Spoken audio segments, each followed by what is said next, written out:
అద్దాల మేడలలో వాళ్ళు ఫామ్ హౌస్లలో వాళ్ళు భవనాల నుంచి బయటికి వెళ్ళిన వాళ్ళు ఇలా రేవంత్ రెడ్డి గారినో కాంగ్రెస్ నాయకులను విమర్శించేటువంటి నైతిక అర్హత లేదు. వాళ్ళు చేసినటువంటి ప్రచారం కూడా అబద్ధాలు, వాళ్ళ సోషల్ మీడియా కూడా అబద్ధాలు. మాకు తెలిసిన సోషల్ మీడియా సర్వీస్ చేయడము లేదా జరిగినట్టుగా చెప్పుకోవడం. ఇవాళ మీ ఛానల్స్ పేర్ల మీద కూడా మార్పింగ్ చేసి మీ ఛానల్ ఇది మాట్లాడిందని వాళ్ళకి ఫేవర్గా పెట్టుకుంటారు. ఇది తప్పు. అంటే ఒరిజినల్ ఛానళ్ళను కించపరుస్తున్నారు, ఒరిజినల్ పత్రికలను కించపరుస్తున్నారు, ఒరిజినాలిటీని కూడా మార్పింగ్ చేస్తున్నారు. కాబట్టి వాళ్ళు చేసినటువంటి తప్పుడులు అన్నీ కూడా ప్రజలు ఎన్నికల్లో బుద్ధి చెప్పారు. హైడ్రా వల్ల ప్రజలకు నష్టం అనేది చాలా మంది చెప్తా ఉన్నారు. ఈ ఎన్నికతోనే తేలిపోయిందా? అది వాళ్ళు అయితే హైడ్రా వస్తుంది మీ ఇంటికి, బుల్డోజర్లు కావాలన్నా కారు కావాలన్నారు. మేము ఇవాళ బుల్డోజర్లను ఎవరి మీదకి పంపించినాము?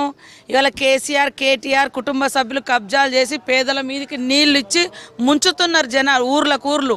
అట్లాంటి కాడనే పోయారు తప్ప ఏ పేదల్ని విధ్వంసం చేయలే. మేము మా హైడ్రా ఎవరిని కూడా ఇబ్బంది పెట్టలే. ఇబ్బంది అయ్యేటువంటి కాలనీలలో 1-2 ఏదైనా ఉంటే కూడా అది కూడా వీళ్ళ నాయకులు కబ్జాలు చేసి అక్రమంగా ఇది చేస్తే 100 మంది ఫ్యామిలీస్కి నష్టం జరుగుతున్న కాడికి అది కూడా ప్రజలు కోరిన కాడికే పంపించడం జరిగింది తప్ప ఇంకొకటి కాదు. అందుకనే ఏది పడుతుంది. అసలు ఆయన ప్రచారంలో ఒక డిగ్నిటీ ఉందా, డీసెన్సీ ఉందా, ఒక విశ్వసనీయత ఉందా? అదే 10 ఏళ్ళు నువ్వు అధికారంలో ఉండి 10 ఏళ్ళు చేయని పనులు మమ్మల్ని బాకీ అంటే నువ్వు 10 ఏళ్ళల్లో మేము అసెంబ్లీలో ఉన్నప్పుడు గంటలు ఉదరగొట్టేది ఇదే కేటీఆర్. ఆ రోజే వర్షం పడేది. అప్పుడు మొత్తం హైదరాబాద్లో 50,000 కోట్లు 70,000 కోట్లు 1,00,000 కోట్లు ఖర్చు పెట్టినా బ్రహ్మాండంగా డెవలప్ చేసినా అంటాడు. ఆ రోజు వర్షం పడితే హైదరాబాద్ సంగతి ఏందో తెలిసేది. అరే ఇంతగానో మాట్లాడుతున్నాడు, మరి ఇన్ని 10 ఏళ్ళు ఇంతగానో డెవలప్ చేసినా అన్నావు కదా, మరి ఎందుకు ఇంకా ఇక్కడ ఏం పట్టించుకోలే, ఏం చేయలేదని ఎట్లా మాట్లాడుతున్నాడు? కాబట్టి కాంగ్రెస్ పార్టీ ఒక విశ్వసనీయత కలిగినటువంటి పార్టీ, నాయకుడు ప్రజల నాయకుడు ఇక్కడ రేవంత్ రెడ్డి గారు. మా క్యాబినెట్ అంతా కూడా ప్రజల పక్షాన ఉన్నాం. కాబట్టి తప్పుడు ప్రచారాలు వద్దు, లేట్ అయినా నిజాల మీద ఫైట్ చేయి, అవాస్తవాలు వద్దు. ఇట్లా పాపం ఈ ఛానల్స్ అన్నిటి కూడా మార్పింగ్ చేసుకొని ఈ ఛానల్ ఇది అన్నది అట్లా ఎన్ని రోజులు అబద్ధాలు ఆడతారు? బీజేపీ కూడా అగ్రెసివ్ గా ప్రచారం చేసింది. ముఖ్యంగా బండి సంజయ్ వచ్చి మత విద్వేషాలు రెచ్చగొట్టే ప్రయత్నం చేశారు. మూలధారం ఉన్నోళ్లకు మూలధారం లేని వాళ్లకు పోటీ జరగబోతుంది అని కూడా వ్యాఖ్య చేశారు. ఇది చాలా చండాలం. ఎందుకంటే అందరం మనుషులం, ఎవరి మతాలు వాళ్ళకి రాజ్యాంగం ఉంది, లౌకిక రాజ్యాంగం. కాబట్టి ఇప్పుడు ఇట్లా రిజల్ట్ వచ్చింది.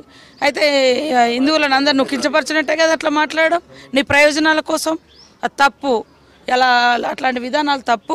కాబట్టి ఇవాళ అలాంటి వద్దు. మీరు 10 ఏళ్ళు గవర్నమెంట్లో ఉండి ఇక్కడ ఏం చేయలేదు అనేది ప్రజలందరూ తెలుసు. బీఆర్ఎస్ బీజేపీ ఒక్కటైంది. వీళ్ళ ఓట్లు కూడా వాళ్ళకి టర్న్ చేయించుకున్నారు. అందుకనే వాళ్ళు ఏం చేయలేకపోయారు వాళ్ళిద్దరు కలిసి.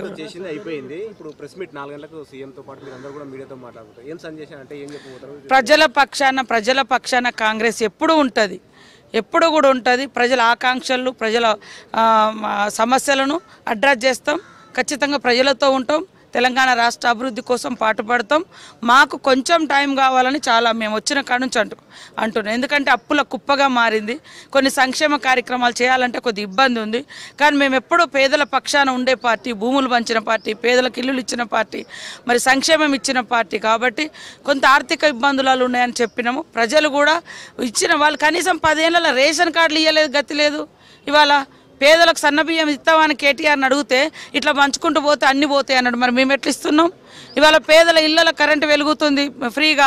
ఇవన్నీ మేము పేదలకు ఉపయోగపడేటువంటి కార్యక్రమాలు చేస్తున్నాం. కాబట్టి ఇవాళ జూబ్లీ హిల్స్ అనేది అది పేరు చాలా జూబ్లీ హిల్సే, కానీ ఈ నియోజకవర్గంలో చాలామంది పేదలు ఉన్నారు.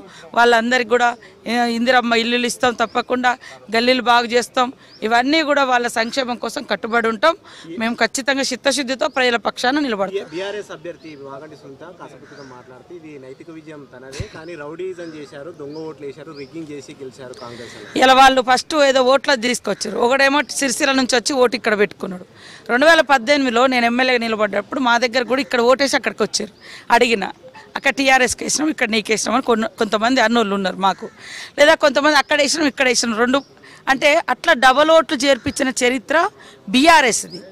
అదేవిధంగా కొంతమంది ఇవాళ అప్పుడు ఓట్లను కూడా తొలగించిన చరిత్ర బీఆర్ఎస్ది.